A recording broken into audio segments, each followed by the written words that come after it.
sweet girl.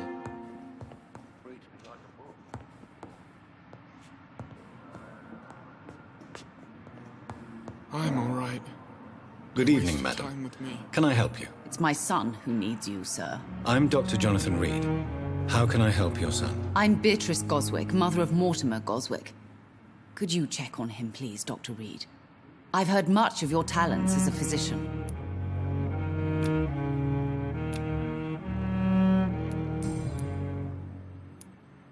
What can you tell me about yourself, Mrs. Goswick? Not much to say. Just take care of my Mortimer and I'll cover all the expenses. That's all that matters. Are you really that rich? Most of the patients here are of a more humble origin, if I may say so. Yes, thanks to my husband. May he rest in peace. I can cover any needed medical expenses. May I ask if you have an occupation, Mrs. Goswick? I'm a teacher by profession. I teach young women who are more ambitious about their futures than their families. What do you think of your reception here? Any complaints? I have had the uttermost reservations about this hospital since we arrived.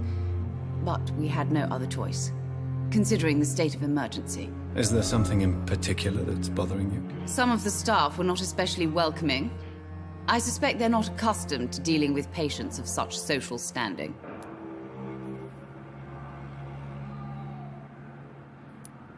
Tell me more about your arrival at the Pembroke Hospital.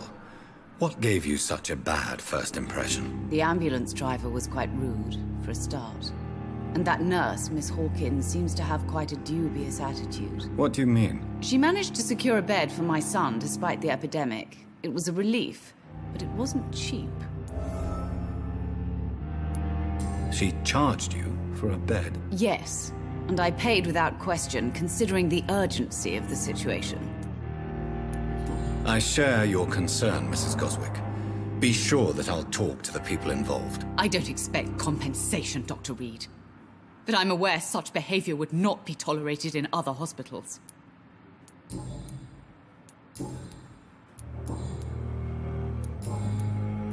Goodbye, Mrs. Goswick. Never could keep anything from her.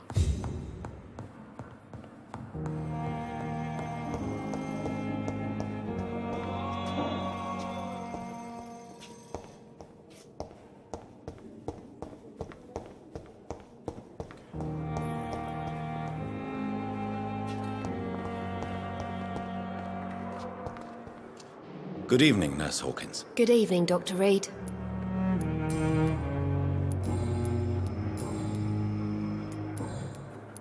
Goodbye, Nurse Hawkins.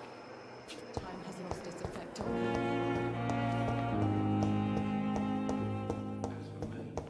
What a blundering idiot.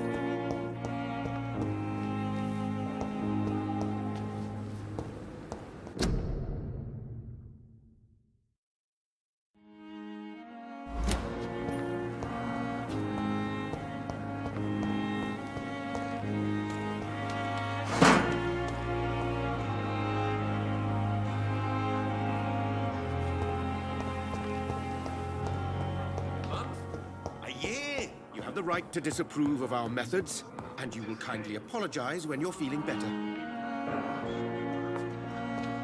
It's locked. Good evening. I'm Dr. Reid. Can I help at all? No, Really? Why are you here, then? I don't want to talk. My throat hurts too much. I suppose that this pain is the reason you're here. Is someone taking care of you? Yes.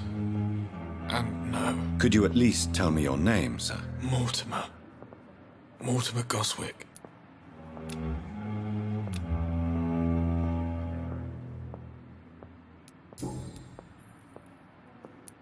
How painful is your throat, Mr. Goswick? So painful I'd rather not talk at all, Doctor.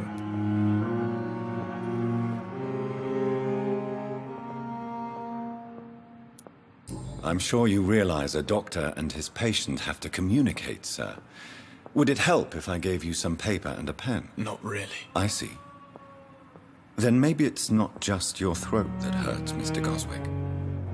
Perhaps your sore throat is just the consequence of something more hurtful. Yes, maybe. But I don't want to talk or even write about it now.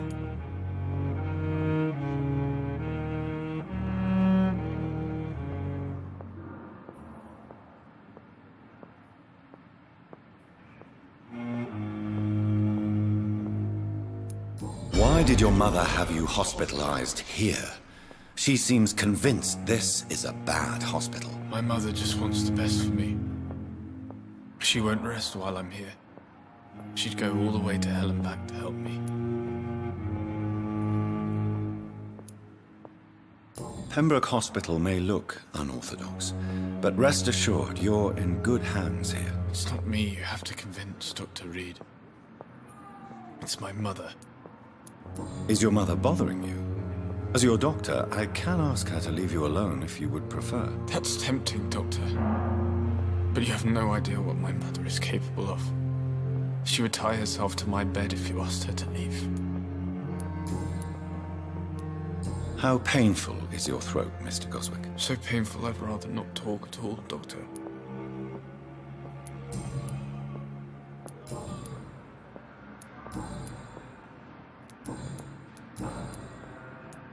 Tell me about yourself, Mr. Goswick. I don't want to talk, Doctor. I have to go now, sir. But don't hesitate to contact me if you need any help.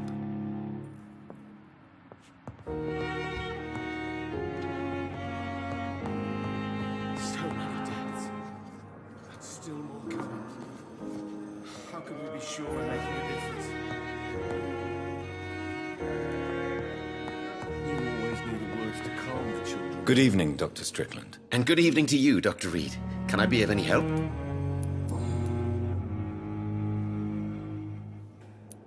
What do you think of Dr. Ackroyd's aversion to modern medical methods? It's a shame he's so narrow-minded.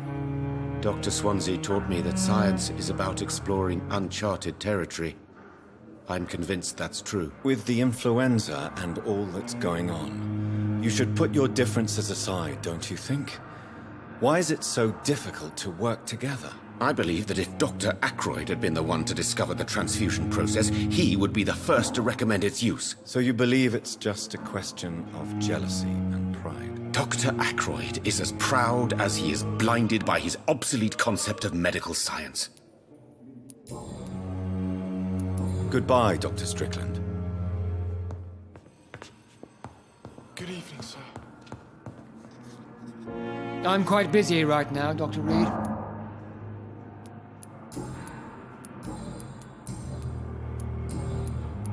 Thank you for your time.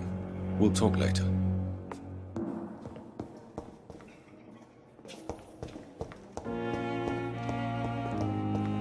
My sweet girl. Reads me like a book. I never could keep anything from her.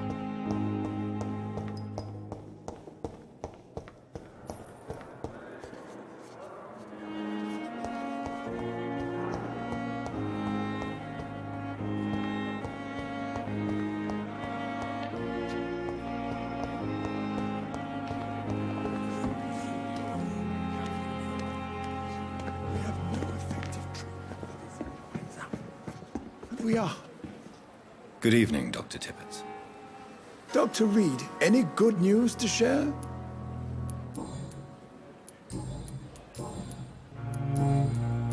Goodbye, Dr. Tippett.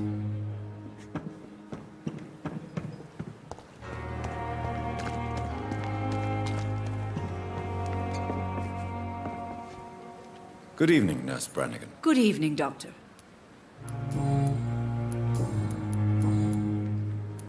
Why does Dr. Tippett claim you're the main reason he keeps working, despite his fatigue? If it wasn't for him, I probably would have left the Pembroke years ago. Dr. Tippett does not think of you as just a nurse anymore, does he? If you're suggesting he's not taking my gender into consideration when it comes to medical practice and knowledge, I really hope he doesn't. Goodbye, nurse. Call me if you need assistance.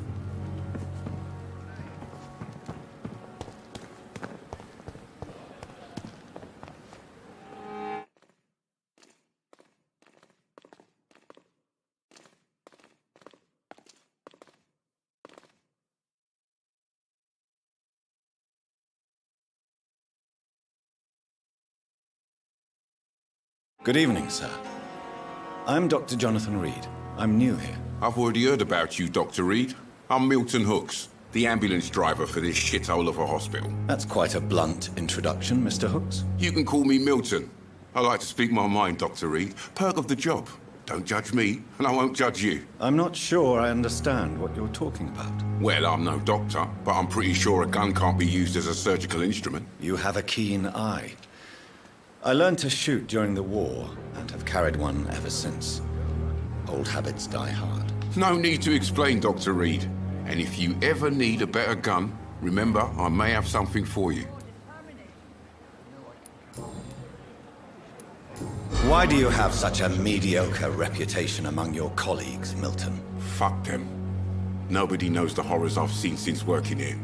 This city was sick long before the epidemic, Dr. Reid. I know it's a difficult task, but correct me if I'm wrong. Is this not the job you are paid to do? I've seen babies left to die while their brothers were properly fed. Underage girls and boys sold to all manner of perverts. I'm sorry, I don't know what to say. Yeah, exactly. We lack words. So excuse me if I don't look on the bright side of life. Are you really smuggling weapons through the hospital? And why not? I've already been attacked by patients, you know. And by gang members willing to steal my money. But you're not defending yourself. You're selling guns to civilians. You keep people alive your own way, Doctor. I offer them another way to protect their health.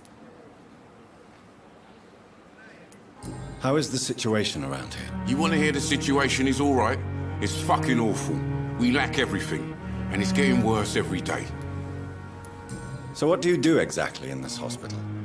Apart from smuggling guns, I mean. I've been an ambulance driver since... too long, I guess. I bring sick people here night and day. It's a dirty job, but I get it done. Most of the time. Since you're on the front line, how is the sanitary situation in this vicinity? It's a complete disaster. It's even getting dangerous to enter some streets or buildings. Even the locals attack you. It sounds like things have been a bit rough recently. What's happened? Yesterday I got attacked by the patient I was bringing here. I escaped through the hospital's garden, but I lost my wallet when I was running. You left an infected patient outside the hospital? That's incredibly dangerous. Go there yourself if you want, but be careful, Doctor. I'd rather not bring your dead body back.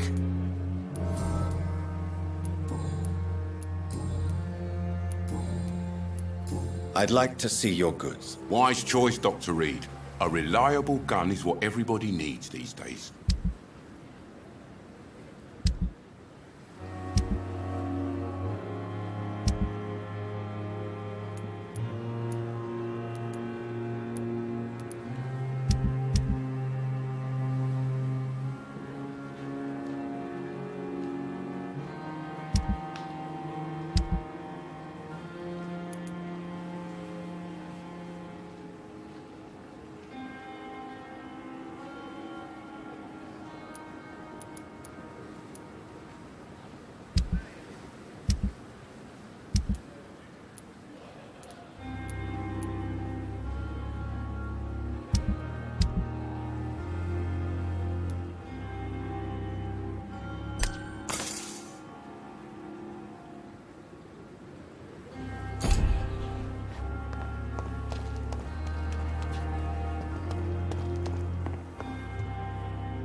it!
Good evening. I'm Dr. Reid. Always a pleasure to meet a colleague, sir. Especially when he was supposedly dead. A colleague? Are you a doctor too? Not anymore, sir. I used to be Dr. Rakesh Chadana. Now, I'm just Mr. Chadana, pawnbroker and humble guardian of this morgue. What do you mean, you used to be a doctor? Was your license revoked? No, sir. It is just that I like to be precise. I run a little pawn shop while taking care of the dead.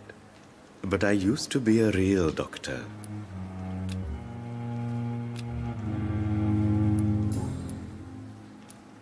Are you afraid or uneasy being surrounded by so many corpses? Why should I? These bodies are empty vessels. Flesh left to decay. Poof. No soul anymore. All gone. An interesting point of view. And quite an exotic one, too. Most people fear, or at least have a respect, for dead flesh. Sir, as a medic during the war, I learned to face my death and the death of others. It's the pain we have to tame, not death itself. How did you get this job? After I left the army, I worked as an undertaker down by the docks. A dangerous place with many an unpleasant business there. Milton Hooks helped me get a job here. Do you work here alone? Yes, very easy work, sir. All I have to do is watch a few bodies. The situation was very different when the main morgue was still open. Why do you have to watch these bodies? Because these poor fellows have no names. We keep them in case someone comes looking for the missing. Sadly, very rarely happens. Why close the hospital's main morgue? It was for sanitary reasons after the beginning of the epidemic. Cadavers had to be moved to the nearest mass grave. Have we met before? I don't think so, sir. Why? When we first talked, you said you were glad to meet me since I was reported dead. Funny story, sir. Your sister came here a few nights ago. You were missing, and she was looking for your body. She must be very relieved now. A pawnbroker? I expect you get all types of people here. Yes, sir. All kind of people.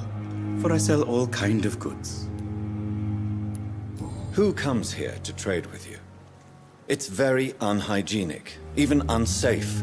Diseases can spread. For the customers, for the hospital. I'm very cautious, sir. I've been a doctor, remember? And all my clients are good people. In fact, I think I only know good people. What kind of goods? With the quarantine, it's not always easy to buy things. So I trade, I exchange. Some people sell, some others buy.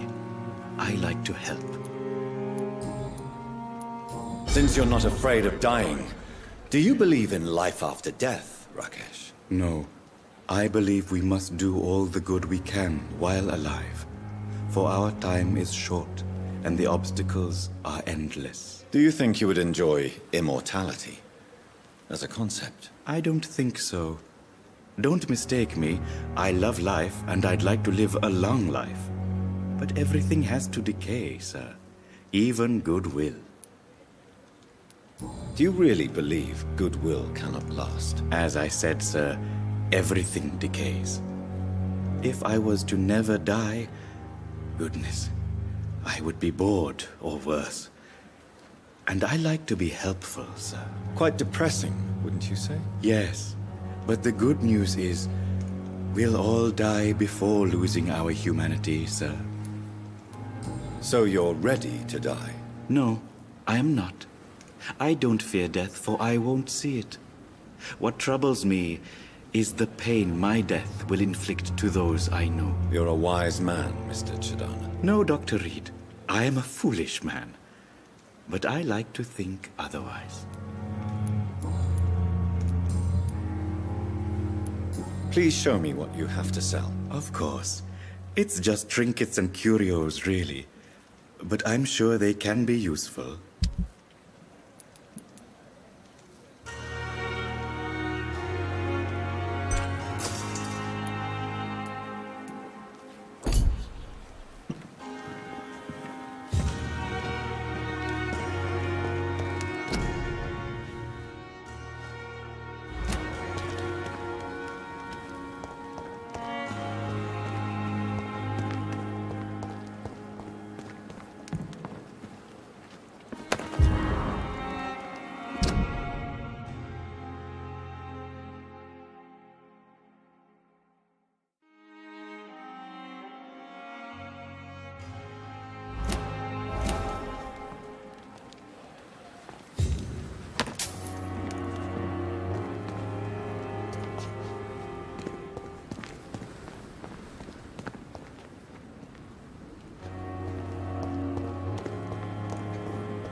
I'm sorry you ended up on my plain and cold medical bench, sir.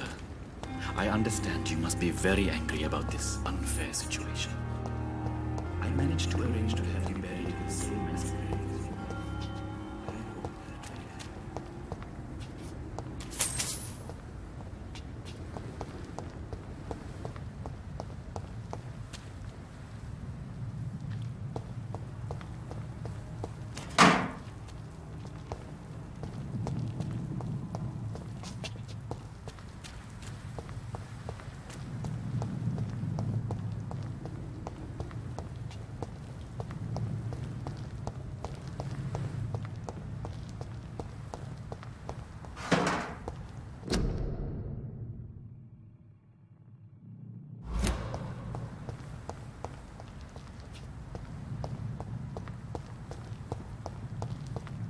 I cannot enter.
So, Mr. Hooks and Nurse Hawkins are an item. Those two have hidden their affections well.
Behavior is similar to the infected William Bishop. Must be the same strain. This sickness moves faster than influenza.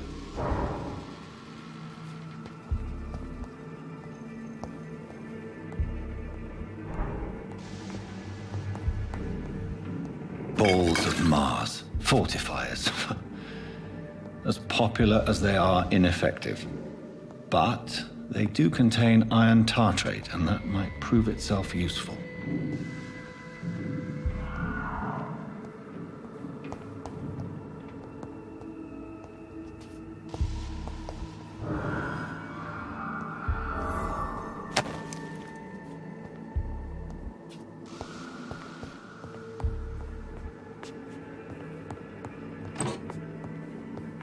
This key will surely grant me access to the basement.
It's locked.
These scowls feed from corpses and the husks of animals.